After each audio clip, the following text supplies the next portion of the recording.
Hola a todos, soy Mónica Hacha, dietista, nutricionista y tecnóloga de los alimentos. Hoy os voy a decir cuáles son los alimentos con el índice glucémico más alto.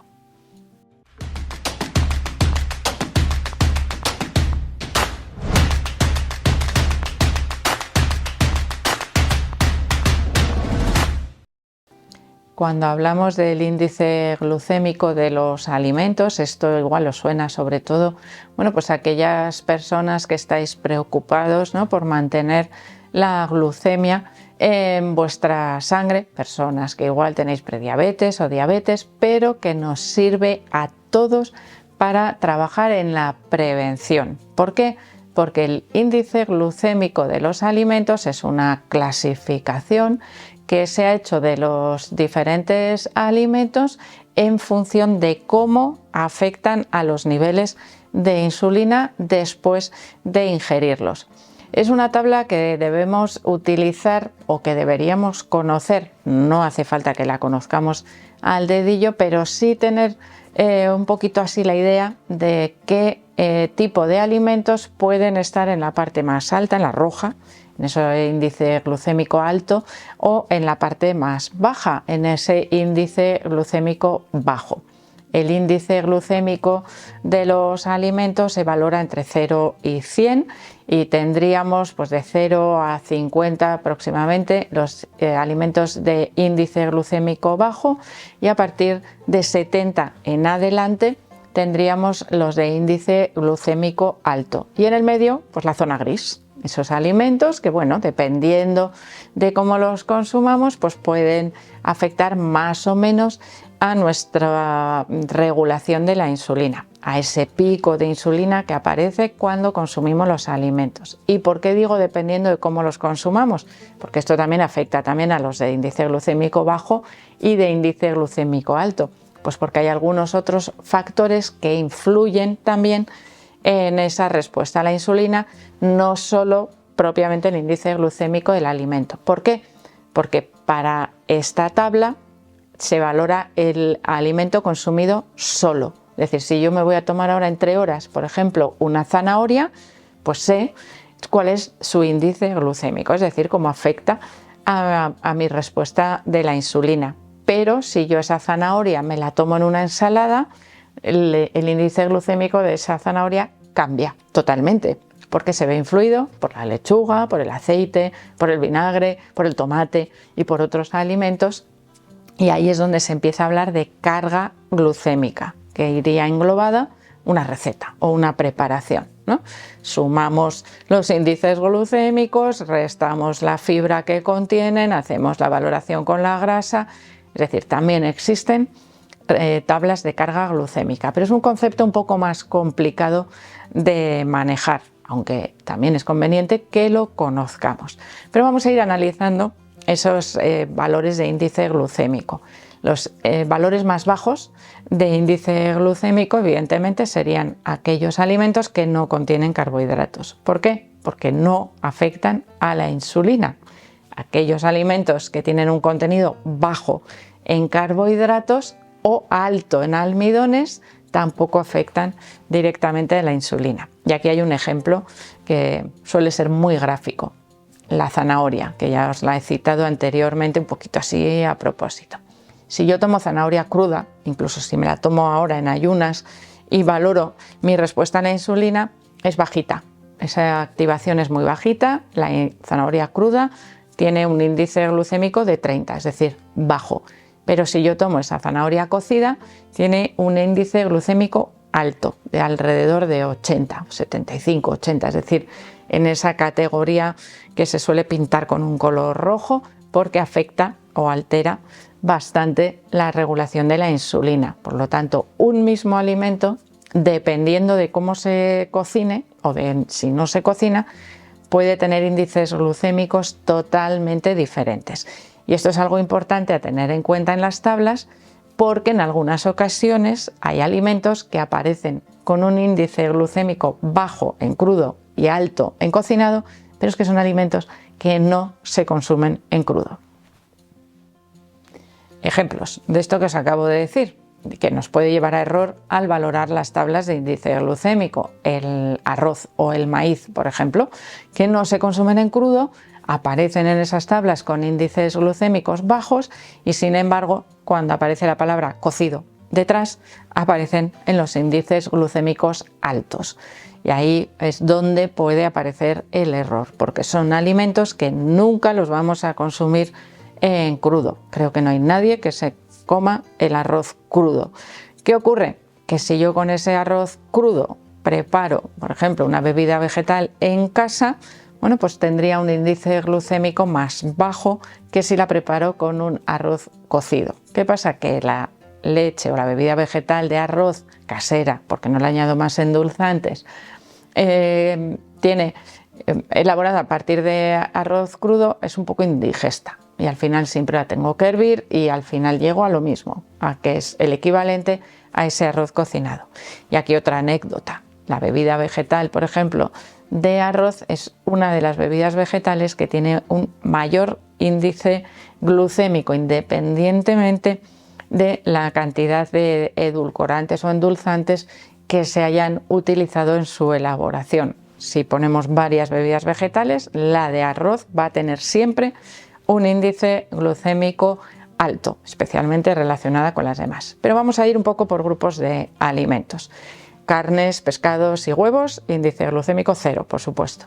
Vamos a las frutas. En general, la mayoría de las frutas se encuentran por debajo del 50 o en la zona gris.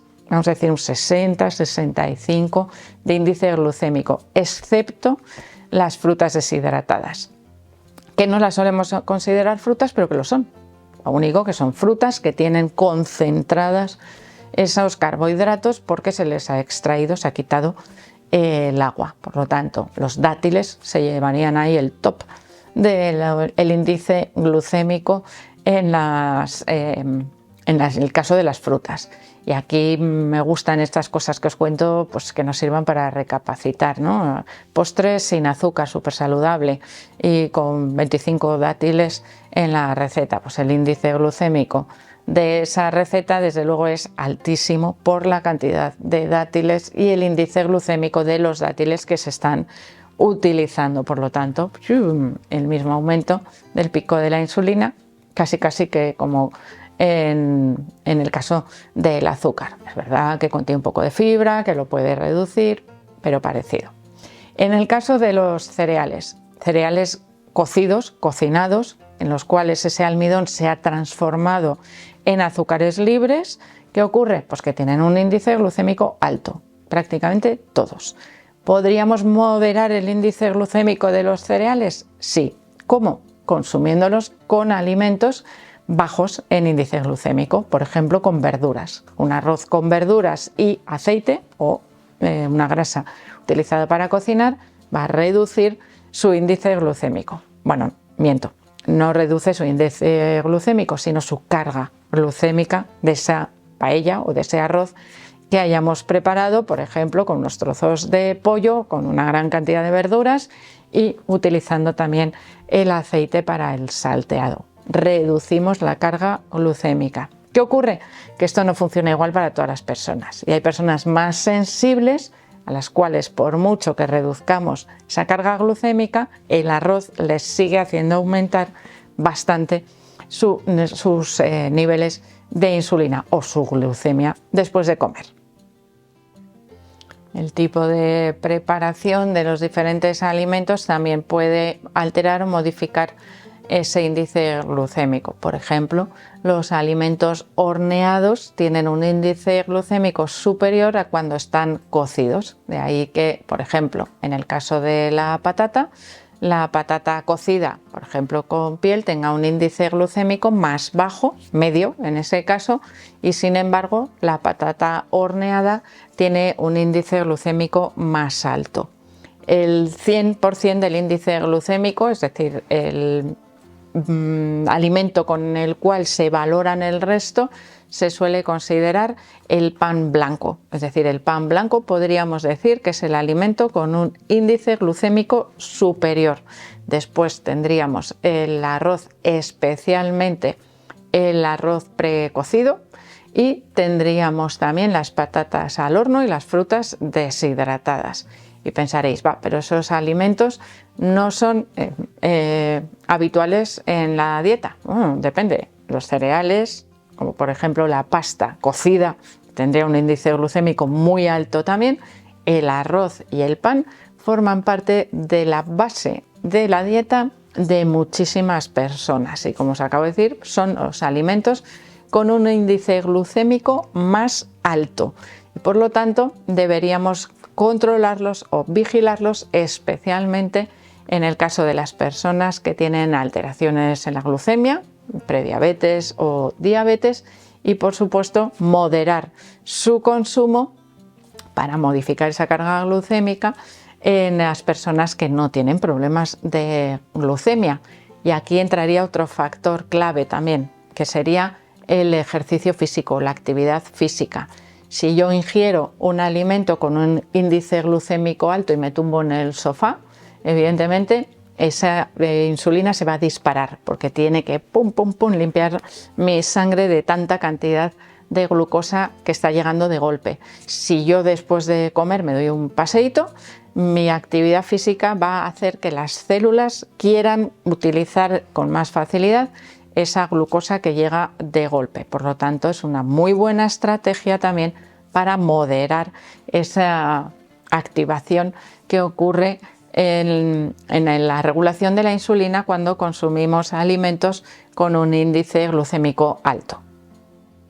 Y en el caso de los cereales, las versiones integrales, por ejemplo el arroz integral o el arroz salvaje, que viene mezclado también con arroces integrales, los panes verdaderamente integrales, es decir, con harina integral y no con salvado añadido, pues tendríamos ventajas. La pasta le ocurriría lo mismo, porque se encargan esa fibra de moderar ese contenido en glucosa libre, vamos a decir, ese índice glucémico de los alimentos. Por lo tanto, nos pueden servir también de ayuda para limitar, ¿no?, esa activación de la insulina. La verdad es que las tablas de índice glucémico podríamos decir que son un mundo, son muy amplias y generalmente las asociamos o las solemos utilizar mucho con las personas, como os digo, que tienen diabetes, para que aprendan a hacer combinaciones de alimentos o a valorar la conveniencia o no de utilizar o consumir algunos tipos de alimentos, pero que nos vienen muy bien. Y de hecho seguro que más de una vez habéis escuchado las ventajas de las dietas del índice glucémico bajo para la mejora del peso. ¿Por qué? Porque cuando mantenemos la insulina bajita es más fácil que el cuerpo utilice también esa grasa que se acumula en nuestros depósitos de grasa. La insulina es como la barrera del Parkinson, no deja, si está activada, no deja salir esa grasa y además tiende a acumularla con mayor facilidad. Así que mantener la insulina bajita nos ayuda también a perder peso. Así que espero que os haya gustado el vídeo y que le deis al like. No dejéis de suscribiros al canal y espero seguir viéndoos a todos en los próximos vídeos.